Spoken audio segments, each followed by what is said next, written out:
शादी की सारी रस्मों रिवाजों को पूरा करने के बाद भी एक दुल्हन ने ससुराल जाने से मना कर दिया। आखिर क्या हुआ था उस दुल्हन के साथ?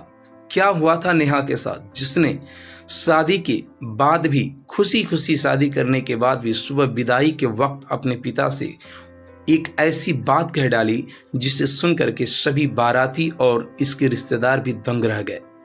एक समाज के लिए आईना है ये कहानी, जो मैं आज आपको सुनाने जा रहा हूँ। जी हाँ, आपने बिल्कुल सही सुना। दोस्तों, आप देख रहे हैं बेस्ट ऑफ लाइफ का यूट्यूब चैनल।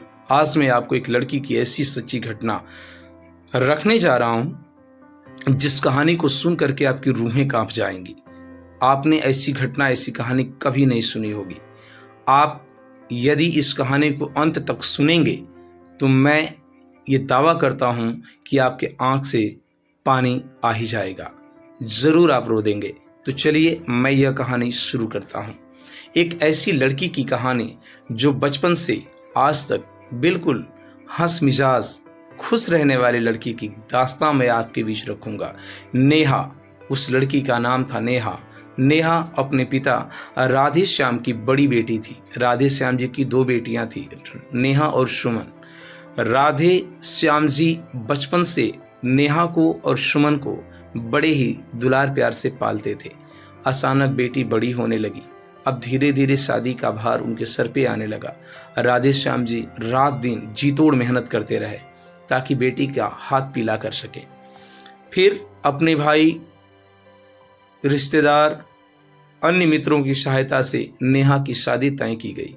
शादी का दिन भी आ गया। बड़े ही धूमधाम से खाने पीने की व्यवस्था की गई। राधे श्याम जी अपनी बेटी को गले लगा करके आज बड़े खुश थे कि आज बेटी हमारे दरवाजे पर तुम्हारी बारात आएगी और मैं इस बारातियों की व्यवस्था में कोई कसर कमी नहीं छोड़ूंगा और सारी व्यवस्था बड़े ही प्रॉपर तरीके से करूंगा ताकि लोग नाम लेंगे, बेटा तुम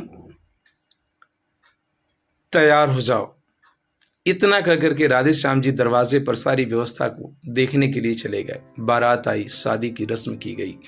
बहुत ही धूमधाम से शादी रात भर चलती रही। खाने पीने की प्रॉपर व्यवस्था में बारातियों ने बड़ा आनंद लिया। खाने पीने में जो व्यवस्था हो सकी थी राधे श्याम ने अपनी शक्ति के अनुसार ज्यादा बढ़कर के किया था उन्होंने, ताकि मेरी बेटी को ससुराल में ताने न सुनने पड़े और मेरे दरवाजे पर मेरा कोई अपमान न कर सके।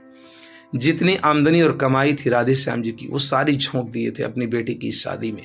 क्यों? क्योंकि वो नहीं चाहते थे कि उनकी बेटी का सर झुके। लेकिन जब विदाई हो रही थी तो सुबह के टाइम नेहा अपनी माँ से गले लग करके रो रही थी और अपने पिता के गले लग करके लिपट करके और रो रही थी, क्योंकि अब वह उस आंगन की एक ऐसी चिड़िया थी जिसे अपना घर आंगन छोड़ करके किसी दूसरे डाली पर जा करके अब बसेरा बनाना था, अपना घर बनाना था, इस आंगन को छोड़ना था। इसलिए वो बेटी अपने पिता से गले लग करके रोने लगी और रोते रोते एक बात बोली, पिताजी बचपन से लेकर के आज तक आपने जो कुछ भी मेरे लिए किया है मैं उसे कभी भूल नहीं सकती। आपकी हर थकावट की दवा मेरी एक मुस्कुराहट थी। जब भी आप थके हारे आते थे मेरी एक मुस्कान ही आपके सारे दुखों को समाप्त कर देती थी। आपने कभी हम लोगों के सामने ये महसूस ही नहीं होने दिया कि आप कभी थके हैं। मेरी माँ जो बचपन से लेकर के आज तक मेरे बगैर कहीं चौखट के बाहर कदम नहीं रखी, आज वो मुझे इस आंगन से दूर कर रही है। बेटी की आंखें नम थी। उसकी बहन सुमन उसे पकड़ करके कार की तरफ ले जाने लगी। सजी हुई कार दरवाजे पर खड़ी थी। उसके बगल में उसका पति अविनाश और उसके कुछ दोस्त खड़े होकर के रात की चर्चा कर रहे थे। एक दोस्त ने कहा, यार खाने की व्यवस्था अच्छी नहीं थी, पनीर बहुत भद्दा बना था। तो उसके दोस्त की बातों में हामी भरती हुई अविनाश के भाई ने भी कह दिया, हाँ भैया, आपके जो बारातियों में जितने भी लोग आए थे सभी लोगों ने यहाँ की व्यवस्था की निंदा कर रहे हैं। सभी लोगों को खाने में कोई टेस्ट नहीं मिला। यहाँ तक कि पनीर और रसमलाई सारी चीज़ें बिल्कुल भद्दी थी। रसमलाई में तो रस ही नहीं था। इस बात को सुन करके नेहा बड़ी दुखी थी और नेहा अचानक धीरे धीरे कार की तरफ बढ़ती जा रही थी। तभी अचानक उसके पति ने भी एक ऐसी बात कही जिसे सुन करके नेहा का दिमाग हिल गया। उसके पति अविनाश ने कहा, हाँ चलो, गरीब परिवार है, मैंने भी नहीं सोचा था कि इतनी भद्दी व्यवस्था करेंगे लोग। दोस्त घबराना नहीं है, मैं तुम्हारे लिए सारी व्यवस्था करूंगा। यहाँ से चलने दो। यहाँ से जाने के बाद एक होटल में अच्छी दावत दूंगा और सभी दोस्तों को वहाँ पार्टी में अच्छे तरीके से खाना खिलाऊंगा। यह बात सुनकर के अचानक गेट के पास पहुंची नेहा ने कार के फाटक को इतनी जोर से धड़ाम से बंद किया कि सब लोग, सभी बाराती और रिश्तेदार उसकी तरफ देखने लगे। और सुमन से हाथ छुड़ा करके नेहा दौड़ती हुई अपने सीधा पिता और माँ के पास पहुंची। माँ से गले लग करके फपक फपक करके रोने लगी।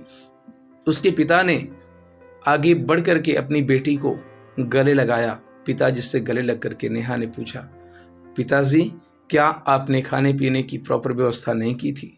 पिताजी की तरफ देखते हुए नेहा ने कहा, पिताजी मैं नहीं जानती कि आपने किस तरीके की व्यवस्था की थी।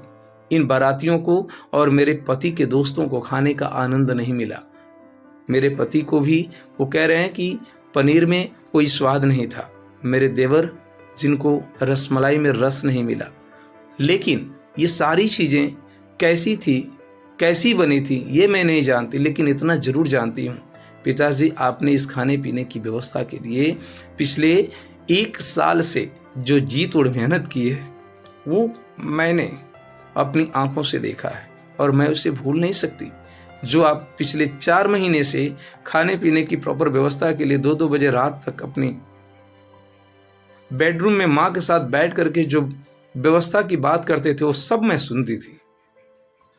यहाँ तक कि आपने अपनी पूरी कमाई शादी में झोंक दी, लेकिन फिर भी इन लोगों को खाने में कोई टेस्ट नहीं मिला।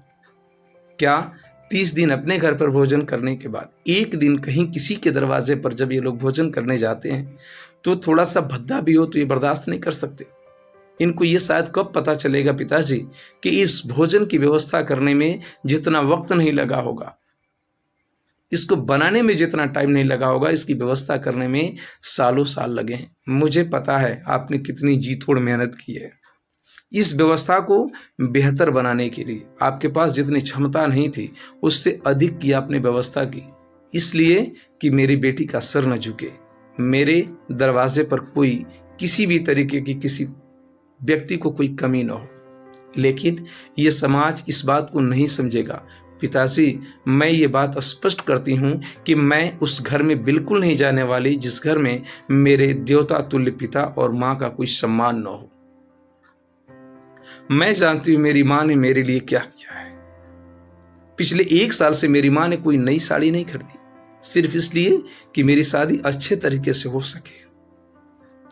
अपने ससुर दयाशंकर की तरफ बढ़ती हुई उस लड़की नेहा ने कहा, बाबूजी, आपके बेटे को और आपके बारातियों की व्यवस्था अच्छे तरीके से नहीं हो पाई, इसके लिए मैं क्षमा प्रार्थी हूँ। लेकिन क्या आप जानते हैं कि मेरे पिता ने इस व्यवस्था के लिए क्या कुछ नहीं किया? ये जो मेरे पिता खड़े हैं ना, ये चमकता हुआ सूट इनका खुद का नहीं, इनके दिए गए दोस्त का है। और इस सूट के अंदर वो फटी हुई बंडी की झलक मुझे दिख रही है। मेरी माँ जो वहाँ खड़ी है चमकती हुई साड़ी में ना, वो मेरी माँ की खुद की साड़ी नहीं है। पिछले 1 साल से मेरी माँ ने कोई नई साड़ी नहीं खरीदी। वो अपनी बहन की साड़ी पहन करके आज शादी में सम्मिलित हुई है, सिर्फ इसलिए कि मेरी बेटी का अच्छे तरीके से घर बस सके। लेकिन आप लोग ये कब समझेंगे? आप लोग नहीं समझेंगे।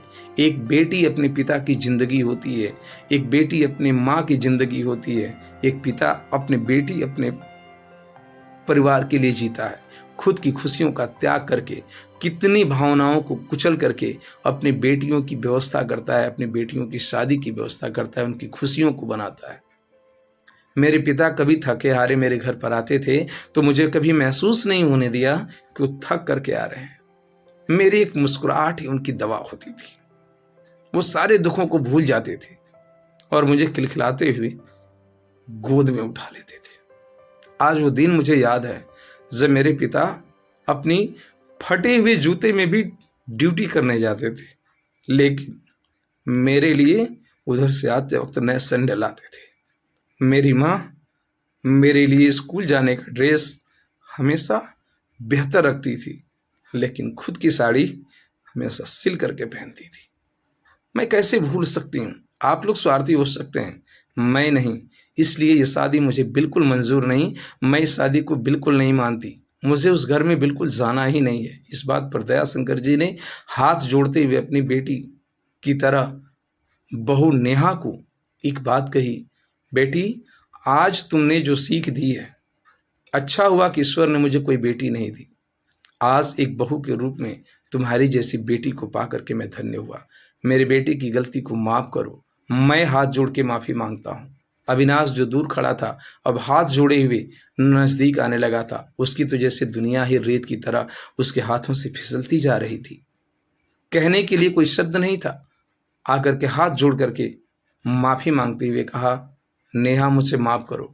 मिठाई और खाने की व्यवस्था के लिए जो मेरे दोस्तों ने और मैंने जो अपमान किया तुम्हारे पिता का, उसके लिए पिताजी मैं आपसे भी माफी मांगता हूँ।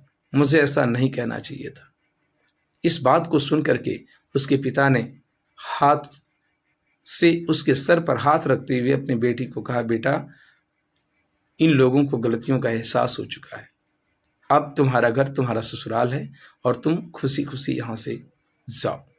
पिता का आशीर्वाद लेकर के वापस वह बेटी अपने मायके चली गई, ससुराल चली गई।